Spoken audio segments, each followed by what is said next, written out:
The more connected fans feel to their sports teams, the more likely they are to invest in it, whether it's tickets, gear, or souvenirs. Engage with fans by asking for their input on team decisions by getting a .vote team website. Visit GoDaddy.com today to get started.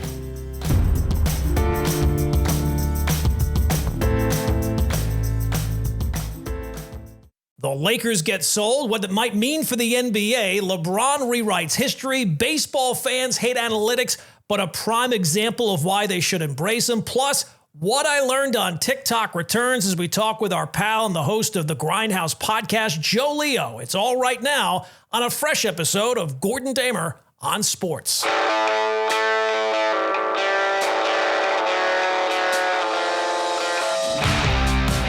Welcome into the podcast, a fresh edition of Gordon Damer on Sports. We got lots to do. Before we get into it, please hit that subscribe button. And if you're listening for the first time, don't be shy about downloading a past episode or two. It really does help out the podcast. All right, so the big story this week, maybe the biggest sports business story of the year, the sale of the LA Lakers. Yes, the crown jewel of the NBA, Mark Walter, the owner of the Dodgers, who's quickly becoming LA's modern-day George Steinbrenner, purchased controlling interest in the Lakers in a deal that could eventually top $12 billion. Let me say it again, $12 billion for an NBA team. That's not just a record.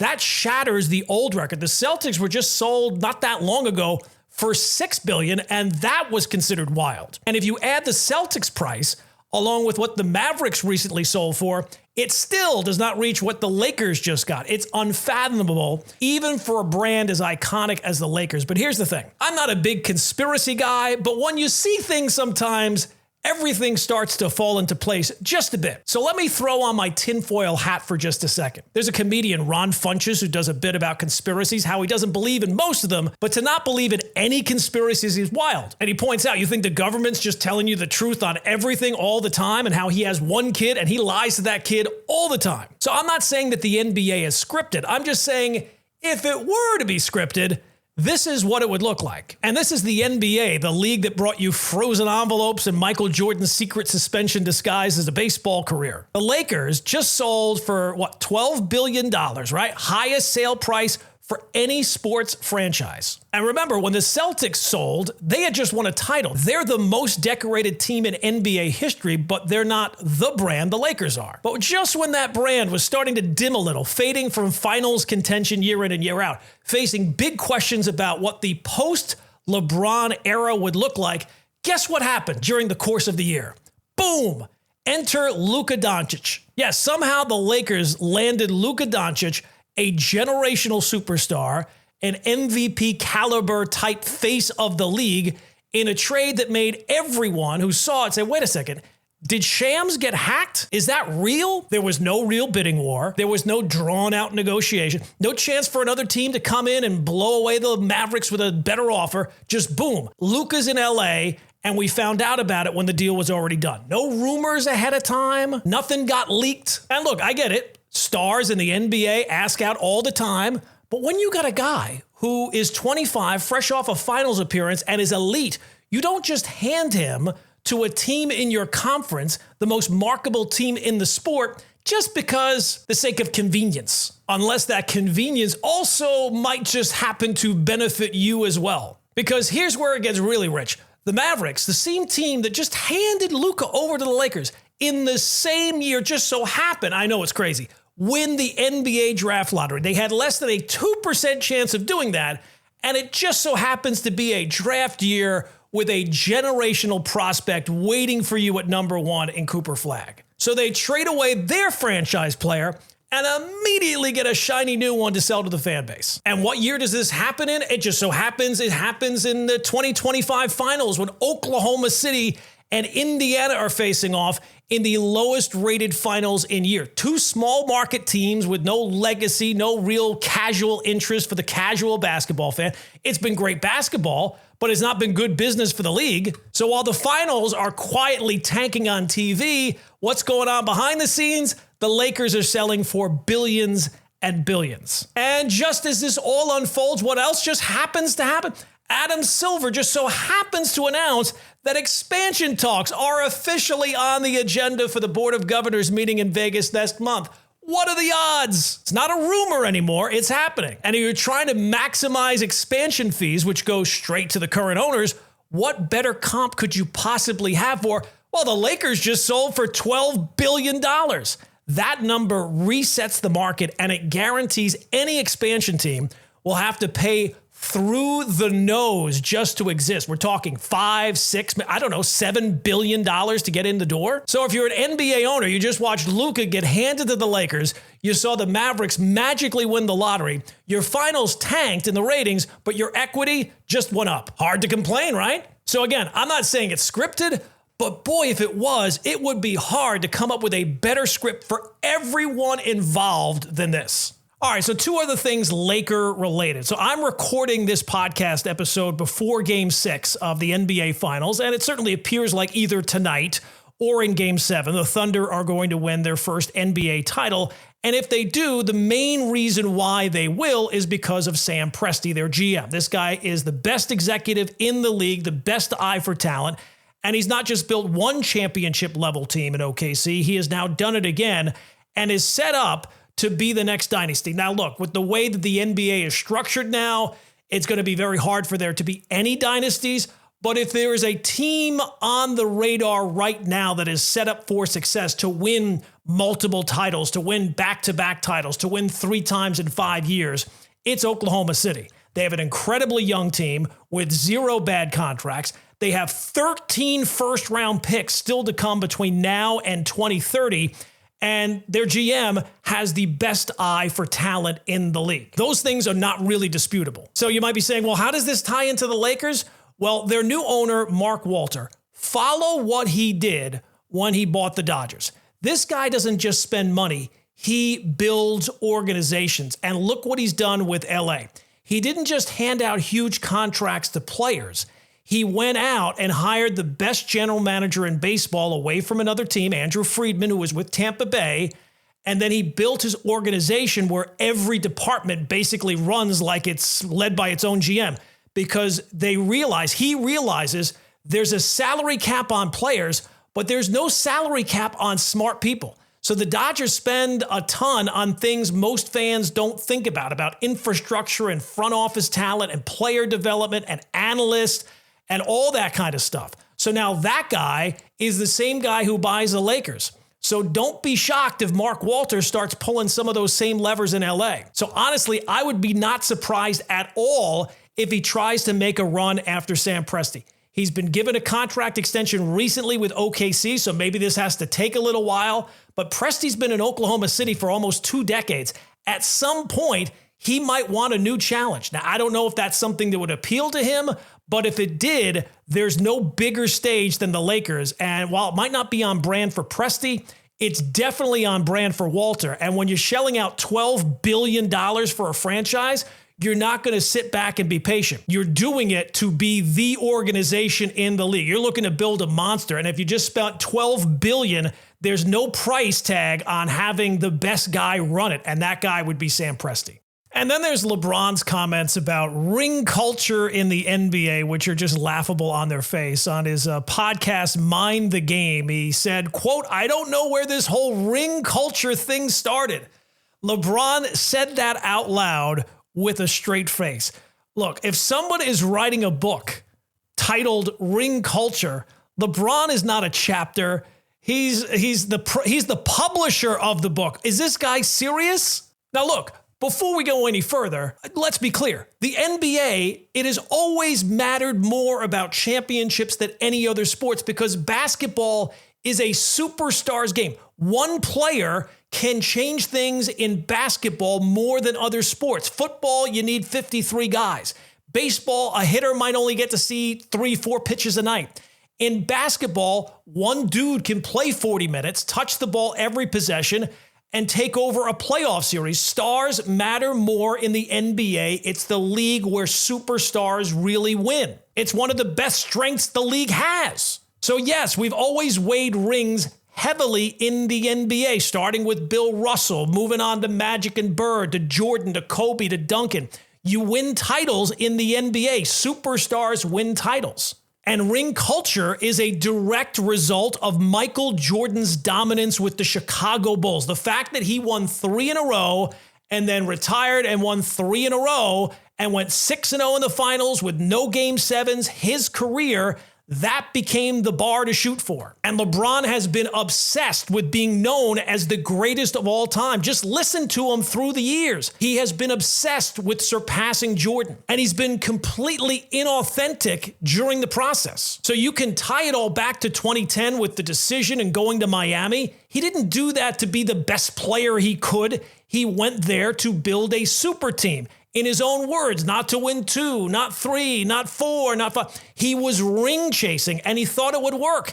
And when it got tough in Miami, he bailed and went back to Cleveland. And it worked there too. But the ripple effects were massive. LeBron didn't just chase rings, he normalized chasing rings. Now, he's not the worst example. Kevin Durant is always going to be the worst example. No one has ever taken an easier path to a championship than Kevin Durant. But Kyrie and Harden and KD in Brooklyn, Kawhi and Paul George, AD going with LeBron in LA, Harden bouncing here and bouncing there. Whenever the going gets tough, Harden gets going to another team. The entire league reoriented around this idea. So he's not the only one who was doing it, but LeBron was driving the bus. So for him to now say, I don't understand where this ring culture came from, dude, look in the mirror. And as I said, LeBron has always been legacy obsessed. He spent 15 years openly chasing GOAT status.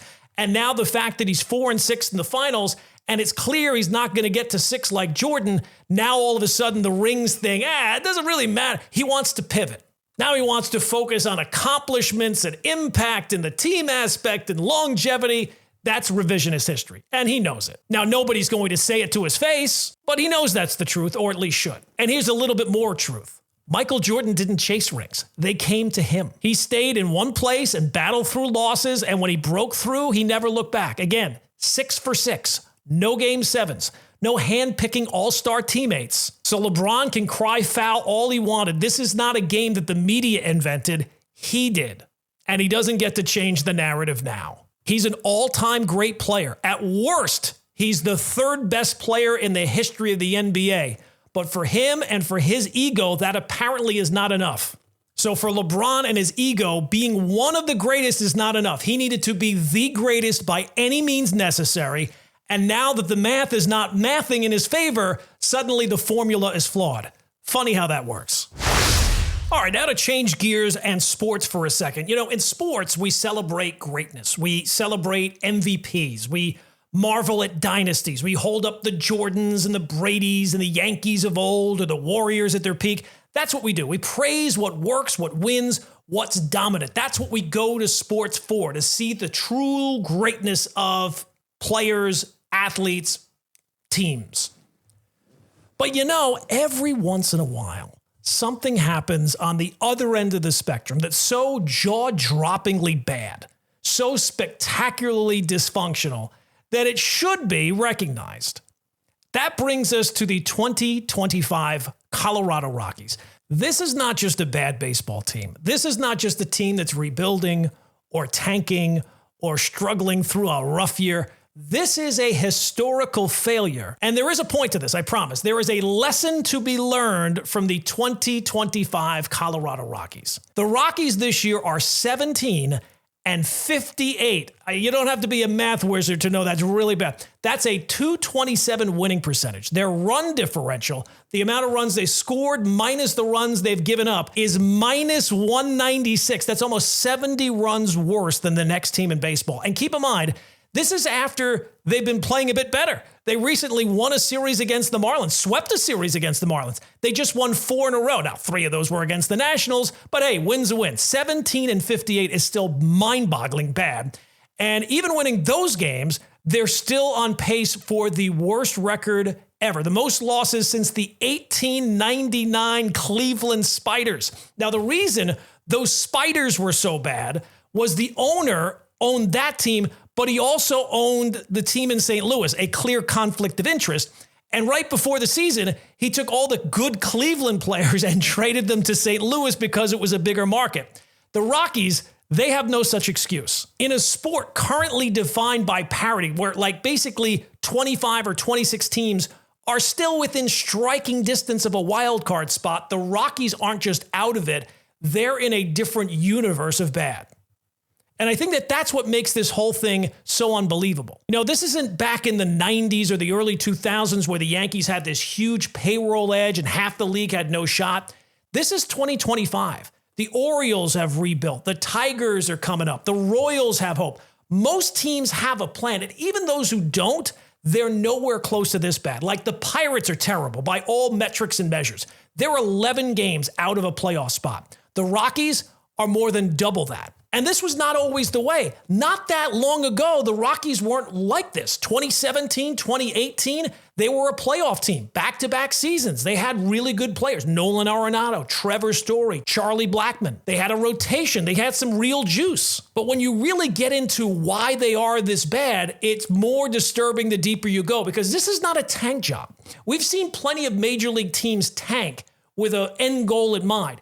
The Orioles did it a few years ago. The White Sox, I think, are doing it right now. The Astros did it before their World Series runs. The Cubs before their championship. The scary thing is the Rockies are actually trying. They're spending money. They have a payroll of $120 million this year. That's 21st in baseball, which might not sound like a lot, but it is for them. They're never going to be one of the top spenders, but they're paying out more than the Brewers or the Guardians, and they're paying roughly around what the Cardinals are, the Tigers are, the Twins are. And yet they're playing like a team that is just picking guys out of the stands. Their top 5 paid players this year have a combined WAR that's a negative number. That's not easy to do. So it begs the question, how is this happening? Well, you see, the Rockies' issues go deeper than player performance. This is about organizational philosophy, or I guess basically a lack of an organizational philosophy. This franchise has not hired a general manager from outside their organization since 1999. Most of their front office has been there for 2 decades or more. Their VP of international scouting joined the team in 1993. Their VP of scouting came on before the team even played a game. Their head of pro scouting, it's the owner's son. It's a family business in the worst possible way. Now let's talk about another term that baseball fans hate with the white-hot passion of 1,000 suns, and that is analytics. Yankee fans hate them. Dodger fans hate the term analytics. The problem is the Rockies really hate analytics because they refuse to acknowledge them. Analytics are a boogeyman for a lot of fans. There's backlash, there's skepticism. I get it. But the problem is, the reason why all these teams use analytics is because they work when you know how to read the numbers. Every successful team uses any edge they can get. The Rockies, not them. They're not even in the conversation. Last year, Jeff Hoffman, who used to pitch there, said, shoot, in Colorado, we really didn't have an analytics department. I'm not even sure if they have one right now, judging by how everything's going there. And it's not just Hoffman. Everyone talks about how the Rockies are like this. Executives, players, scouts, analysts, they speak about the organization like it's a punchline. And it is. They are not a professional organization on the cutting edge. They are run like a mom and pop store going up against Costco and Walmart. They have no internal pitch grading system, no discernible player development pipeline. In an era of high-speed cameras and motion capture and pitching labs, the Rockies are still using clipboards and relying on their gut. One talent evaluator said it's like a living museum. But the Rockies have another problem as well. Despite all this failure, despite being one of the worst teams in possibly the history of the sport, fans still show up. They still draw 30,000 a night. So that's not a team being rejected by its city. It's a team being embraced even in failure. And look, Coors Field is beautiful. The views are stunning. The weather's perfect. And maybe that's part of the problem. Because if people keep coming, if the money keeps flowing in, why would ever ownership feel the pressure to change? Look, we've seen what dead franchises look like. We saw it in Oakland where ownership basically ghosted the fan base. We see it right now in Pittsburgh where the fans have been gaslit into thinking, next year it's going to be better. The Rockies aren't quite there yet, but it's hard to imagine how they couldn't be there yet. So it's hard to believe, but it certainly seems like the Rockies have not hit rock bottom. Because to hit rock bottom, you have to realize, you know what? There needs to be that moment of clarity where you say we can't keep living like this. But for that to happen, someone in charge has to recognize there's a problem. And in Colorado, it certainly seems like the people calling the shots are unaware that the house is on fire. And when you're still drawing 30,000 fans, who needs introspection? Because when it's this bad, ownership is the problem. Keep in mind, this is the same ownership group that during the pandemic season decided not to rehire their clubhouse staff.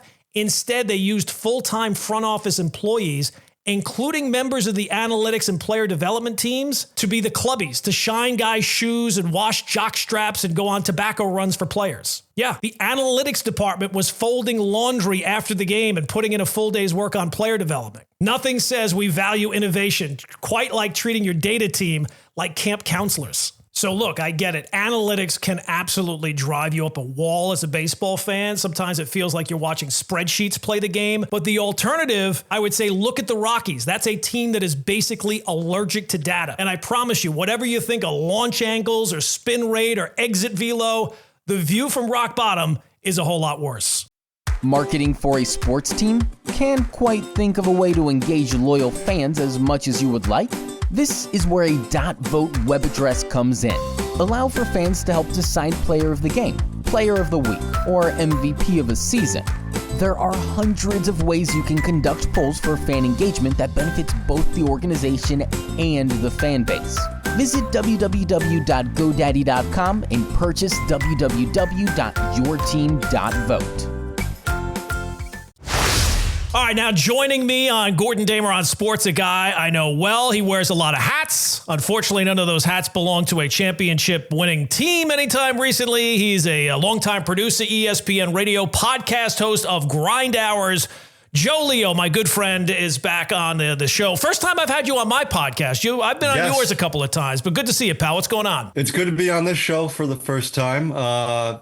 I would say P1 from day one for this show. And I'm glad that you scrolled down the Rolodex far enough to L to get to my name to invite me on. Well, the reason I wanted to, because you get to talk to a lot of sports talk radio callers, and with the Yankees' recent slump, is it safe to say that the Yankee fan has responded to the Yankee slump with the calm and level-headedness that we've come to expect from the fan base?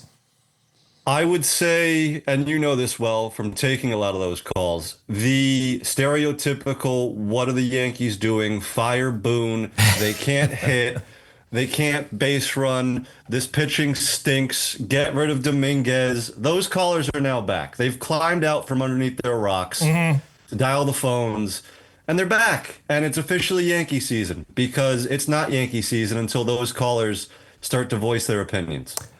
I had Chris Carlin on an episode a couple of weeks, maybe a week ago or so, and I said with him doing national stuff all the time, you have to talk about the Cowboys. I was trying to come up with the New York local topic that is the Cowboys topic for national, and to me, it's the Fire Boone calls, Aaron Boone focus. Would you agree with that? Is the New York local version of the Dallas Cowboys nationally? I would say to pair that, Cashman as well. The Fire Brian Cashman group, which is starting now and will only get louder as the trade deadline approaches closer. I would say those two groups, no matter what time of year it is, you could fire up. How do you think Aaron Boone is doing? What do you think of the job of Brian Cashman since 2009?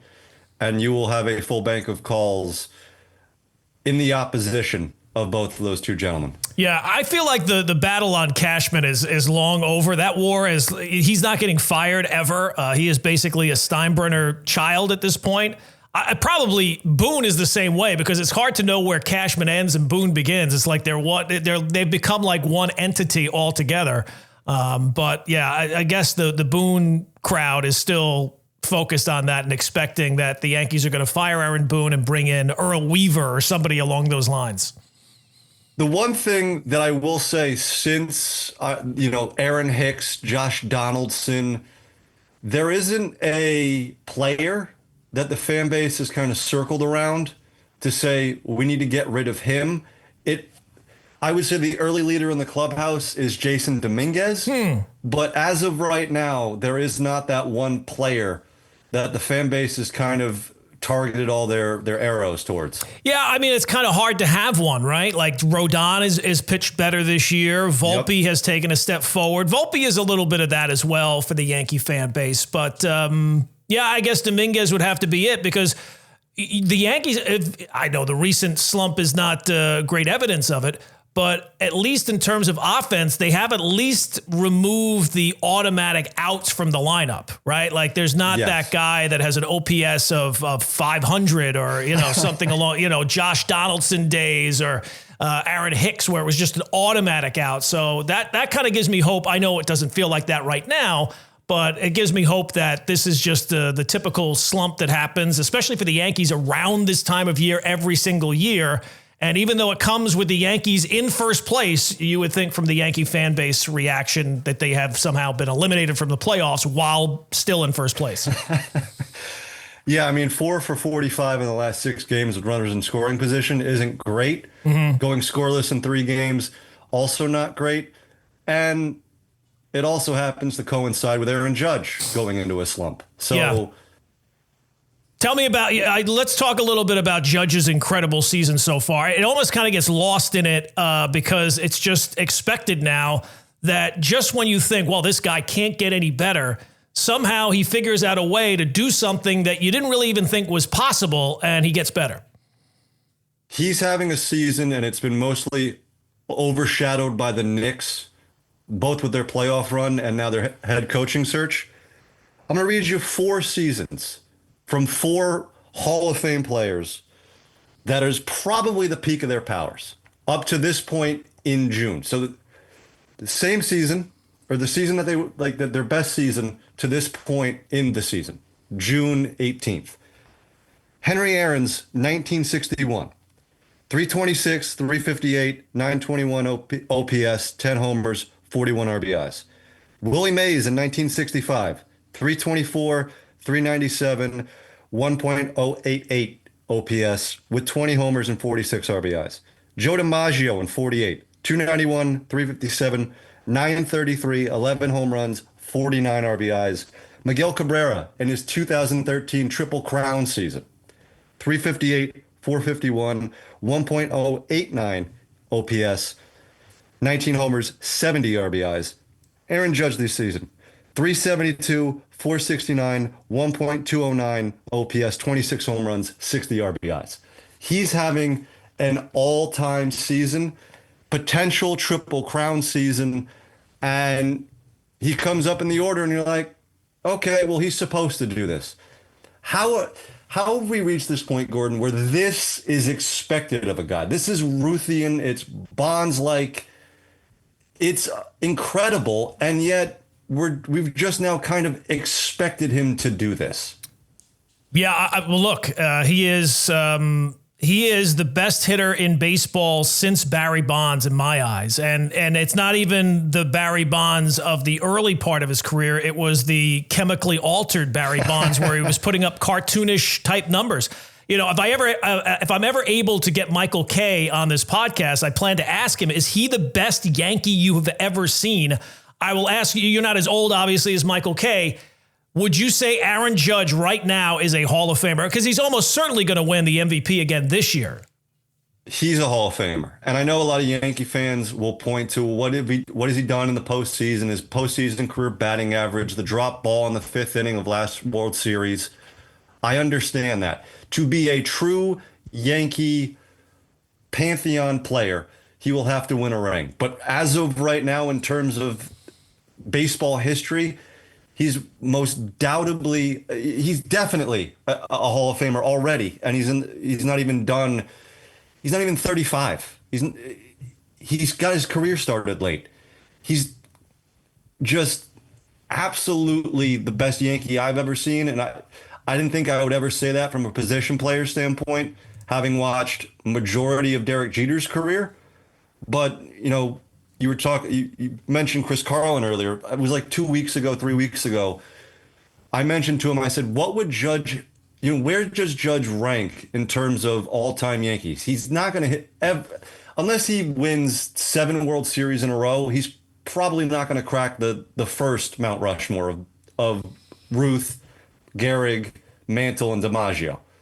But could he get onto that second Mount Rushmore if he wins a ring? And based on the numbers, I think so. Yeah, he's absolutely. And keep in mind, 2017 should have been the MVP that year as well. To be able to do this, you're right. Like, his career is almost certainly going to be more compact than some others, right? He's not going to play 17, 18 years, you would not think. But just individually, at bat for at bat, it's hard to come up with a player, certainly in Yankee history, anytime recently, last 50 years, who can compete with him in that sphere. I mean, in my mind, he's the best since Henry Aaron retired. He's the best player in the game. And I'm excluding Bonds because of the steroids, because if he didn't have the juice, he would not be hitting 40 home runs in his age 39 season. Yeah, the only stat that ever matters with Judge is games played, right? If he plays games, he is almost certainly going to put up numbers, and as long as he can stay healthy, and that's a big part of it. It hasn't been the last couple of years, but as long as he can stay healthy and play 150-something games, whatever the Yankees have to do to keep that, and it's kind of been lost a little bit anytime he gets a day off. Oh, how can you give him a day off? How can the Yankees screw up some stuff, and there's stuff that I hate. Keeping Judge healthy is the number one and most important thing for the present of the franchise, for the future of the franchise, for the long term, for the short term. That's the most important thing. I mean, and I think he's kind of put Judge can't ever stay healthy part of his career to bed, because since 2021, 148 games, 157 games, the lost season of 2023 where he banged his toe into the wall in LA, 106. But it's so free. That's the thing, though. His injuries have been so freaky. It's not like he's got a bad back or a trick knee. Right. It's always been these fluky things that just kind of happen, and that's why I don't think you could ever discount the injury thing with him. Yeah, he breaks a rib diving for a ball in a random game in June. He breaks his toe literally crashing through the wall in LA.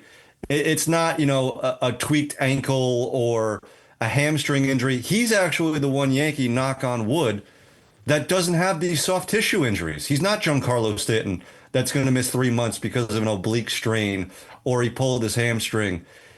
He's the freak injury guy. And again, I think for the large part of his beginning of his career, up until about 2022, you could say, well, he never stayed on the field. He's played 150 plus games for multiple years in a row. I don't think you can say that anymore. All right. I'm a big believer when your team is doing something. If your enemy likes what's happening, that's a bad sign for your team. So with the Knicks coaching search, you're obviously a Brooklyn Nets fan, one of the few. Yes. We've actually found somebody who actually roots for the Brooklyn Nets to have them on the podcast. Might be the only one in the history of the show. It might be the only, very well might be the only one of the. I don't know how long this podcast will last, but it's certainly a very good chance that you're going to be the only Brooklyn Nets fan that will ever be on this podcast. The fact that the Knicks coaching search has gone on this long, is this a sign of them just doing a thorough search because they are the only team looking for a coach? Or are you enjoying the fact that we're, a couple of weeks away now from Tom Thibodeau getting fired, and the Knicks don't seem like they're ready to announce anything anytime soon? As a Net fan, I'm overjoyed. This is exactly what I want to have happen, is James Dolan to just creep back into the offices. Does feel that way. At One Penn and just go absolutely crazy in terms of shaking up the snow globe.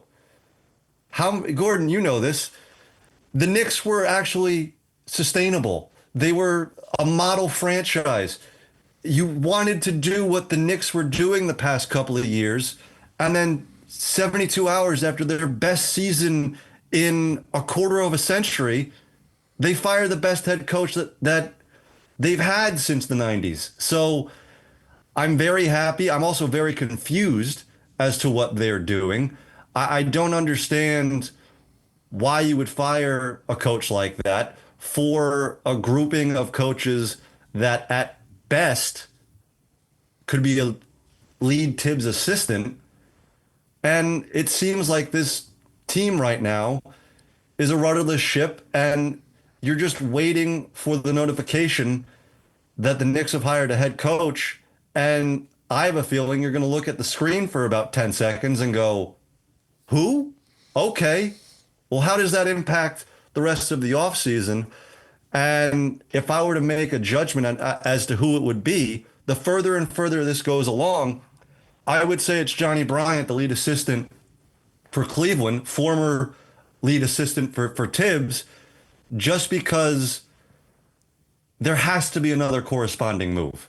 This has to be, if you think this team is that close to a title, you have to make a trade where it shakes up everybody else in that locker room, and you go, we're expediting our championship window to this year and next year.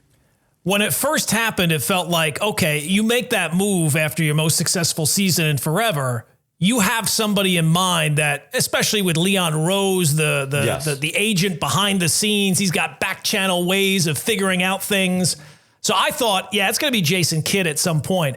The further we get into this, it's not just that they didn't think that Tibbs could take this team to the next level. It feels like they think that just about anybody could do a better job than Tibbs, and that I completely disagree with. What it reminds me of, and this is really close to home for me, is when the Nets fired Kenny Atkinson in favor of Steve Nash, because Kyrie Irving and Kevin Durant did not want to play for Kenny Atkinson. I'm not saying that Karl Anthony Towns or OG Anunoby got Tibbs fired, but it seems like, because this is a players' league, that the players got Tibbs fired and they're going to pick their next head coach. And when you do that, that's when you start to unravel as an organization. Again, because I know it firsthand.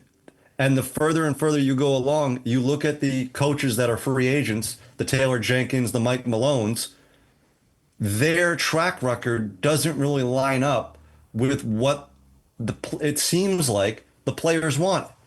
So I hope, as a Net fan, this is the beginning of the end because of all those unprotected picks at the end of the decade. Right. You got vested interest in this. But if you put odds on will the Knicks get this right or will it blow up in their face, I think you have to start leaning. It's going to blow up in their face. And last year was the peak of what this could be. It definitely has a little bit of Donnie Walsh vibes again, yes, as a Knicks fan. Now, look, I have to see who it actually is because it doesn't really feel like there's anybody lined up right now that you would say is the favorite for the job. But it feels a little bit like, hey, here comes somebody who has gotten things turned around. And then as soon as it seems like, hey, bright days are ahead, the owner kind of puts his thumb on the scale and gets everything all thrown off. What I would ask any Knicks fan and there's a lot that wanted to fire Tibbs after every single loss. My God, he was always the scapegoat. Yes, of course. I would ask those Knicks fans, okay, well, now that Tibbs is fired, who do you think in the open market, and we can include all the coaches that the Knicks have tried to reach out and work out a trade and all those teams denied them, do you think any of those coaches could get this roster as currently constituted further in the playoffs? And I don't think there is one. There's not. Well, whoever's the next guy that comes, I don't know who it's going to be, but we all know what the mission statement is for whoever that next coach is. You have to not only get to an NBA Finals and win a championship in year number one. And that's a very hard thing to do. Yeah, that might be why they're having a hard time finding a coach. I don't think there's a guy. Pat Riley is not going to do the reverse. In fact, the Miami Heat, thanks for all the memories, I'm going back up to I-95 to Madison Square Garden to win this damn thing. That's not happening. So I'm scratching my head as to what the plan is here, because, again, it doesn't really seem like there is one. And I get it. You're the only job on the market. But then you kind of circle back to, well, how desirable really is this Knick job, given the expectations and given the pressure of New York? Disregard the championship or bust expectations. New York's a basketball city. You just saw 7th Avenue during this playoff run. They threw a parade down 7th Avenue after winning the second round. So that's your expectation it's very lofty. And again, I don't think there's a guy on planet Earth that could fill that role and take this team further than Tibbs. All right, it's about a month or so before minicamp. I'm a big believer when the Jets have no expectations, that's the time to look out. When they do have expectations, it's going to be a disaster. I kind of felt like with the new coach and Justin Fields at quarterback, we were going to go into a season without any expectations. Now, all of a sudden, as we get closer to the training camp, I'm reading, the Jets are going to be exciting this year. It's going to be a different year. Where are you and what are your realistic expectations for Jet season as we sit here late June? My expectations is 4 wins. Low. This is it's year one of another rebuild. It is yet another rookie head coach that was a defensive coordinator. I would like to ask Woody Johnson how the last 3 head coaches that were rookie head coaches that were defensive coordinators, how those worked out. And it's just going to be another year without the playoffs. We're in a division where you could say we are the worst team in the division or the second worst team in the division, however you view the Miami Dolphins. We have a team in the Buffalo Bills that we're nowhere close to beating. And the New England Patriots did what we should have done and hired Mike Vrabel. And I think that's at least worth 2 or 3 more wins on the Patriots scale. So that's a borderline playoff team in New England. The schedule, I don't want to get into the schedule. Everyone says their schedule's hard. You go ask Giant fans. They think it's the worst schedule in the history of the NFL. Since the schedules have, for 75 years now, the Jets somehow have gotten a bad break on the schedule. It's amazing how every year that happens. I don't want to hear that. But it's the Jets we're also talking about. I could see them beating Pittsburgh. I could. I don't think it's going to happen. I think Mike Tomlin's going to, put a masterclass on Aaron Glenn in his first NFL game as a head coach. But if the Jets win week 1, they beat Aaron Rodgers, they beat the big bad Steelers, the Jets are going to the Super Bowl, and then they have a stretch of games where really the only win is against your Dolphins, potentially, depending on who's playing quarterback, week 4 on Monday Night Football. So my expectations are as low as you could possibly get. That's good. I'm a big believer. The key to life, not just sports, the key to life is losing expectations, because expectations are the thief of joy. They just look at Yankee fans. Who has higher expectations every single year than Yankee fans? And do they seem well adjusted? Do they seem happy? No, not at all. So I think that's the right approach. Go into the season with absolutely no expectations, and then you can be pleasantly surprised by any success you have.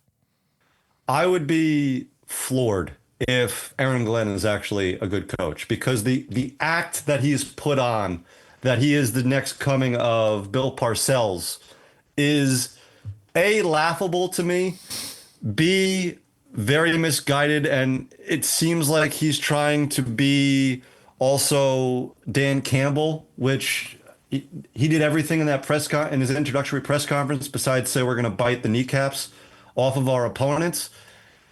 It doesn't seem like it's going to work, and at large part because of Woody Johnson. And it's very funny to me that we're back in this horse race of who's the worst owner in New York between James Dolan and Woody Johnson. Right now, James Dolan is, fired around the stretch to take the lead, but Woody Johnson's not that far behind. So I am much like you in your belief that when, Stephen Ross, your owner, the Dolphins are going nowhere. Complete with him. dodo with that guy, yeah. I believe the same thing with Woody Johnson. And part of that is all the mess that came out last year, that his kids are giving game balls away, that they're looking at Madden ratings. Woody Johnson just bought a minority stake in Crystal Palace, which of course that's the name of the soccer team overseas that he bought in England.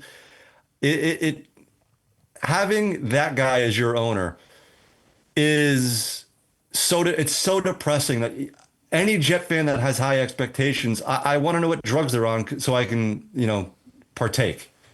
Look, fandom is one of those things that's not really based in reality. So I think it is good to have an optimistic look in life. Optimism in sports is different, though, because expectations just absolutely ruin you every single time that you start to have them. All right, Joe. So I wanted to talk to you about all the stuff that we've talked about, but I also wanted to invite you on the podcast because I am now introducing one of our old radio segments into the podcast, and it is What I Learned on TikTok. What would it be with a Joe Leo appearance without a round of What I Learned on TikTok? So for the listeners that don't know, it's a little game we used to play. I spend way too much time on that TikTok app because I learned so much on it.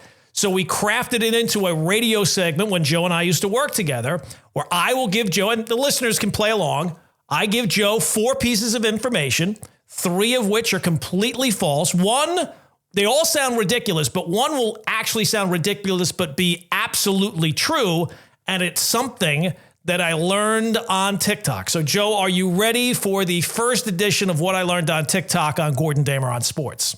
I couldn't be more ready. I'm a little nervous because I don't have a crutch like Harvey to bounce some ideas off of, but I'm ready. All right, here we go. And these are all sports related.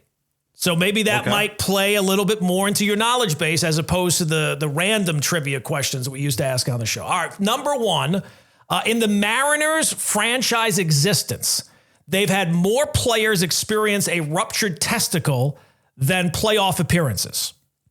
Number 2, since the Jets' last playoff win, there have been 4 popes.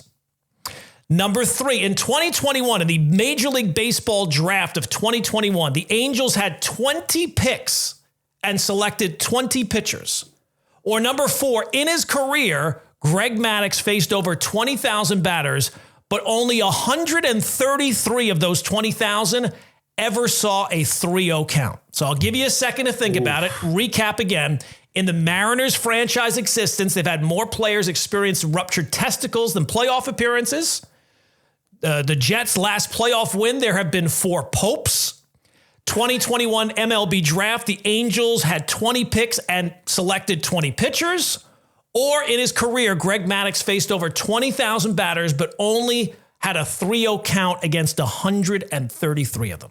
I don't have all the sound effects and all that type of stuff we used to use on the radio. So if you want to talk this through, you're free to do so. But I'm a little rusty because I thought this was a segment that unfortunately was never going to see the light of day again. Right. So I'm happy that it is.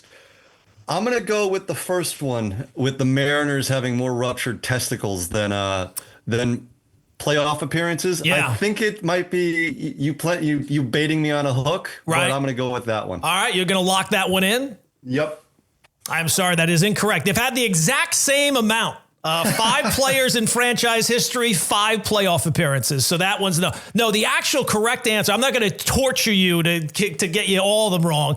Number 3 was actually correct. Baseball draft of 2021, the Angels had 20 picks and they selected 20 pitchers.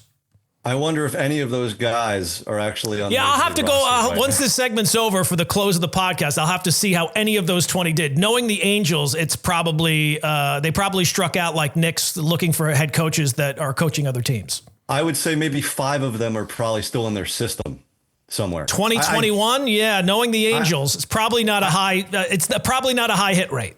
No, I don't think any of those guys are even in the major leagues. So I'm just setting the bar as low as. Are you still pitching in minor league baseball somewhere? There's probably a guy running a Home Depot someplace. There's probably a guy who opened up a restaurant. Yeah, it's probably not a high hit rate knowing the Angels. But Joe, it's always good to talk to you, pal. Hopefully I'll be back on your podcast soon, and hopefully you'll come and talk to me again.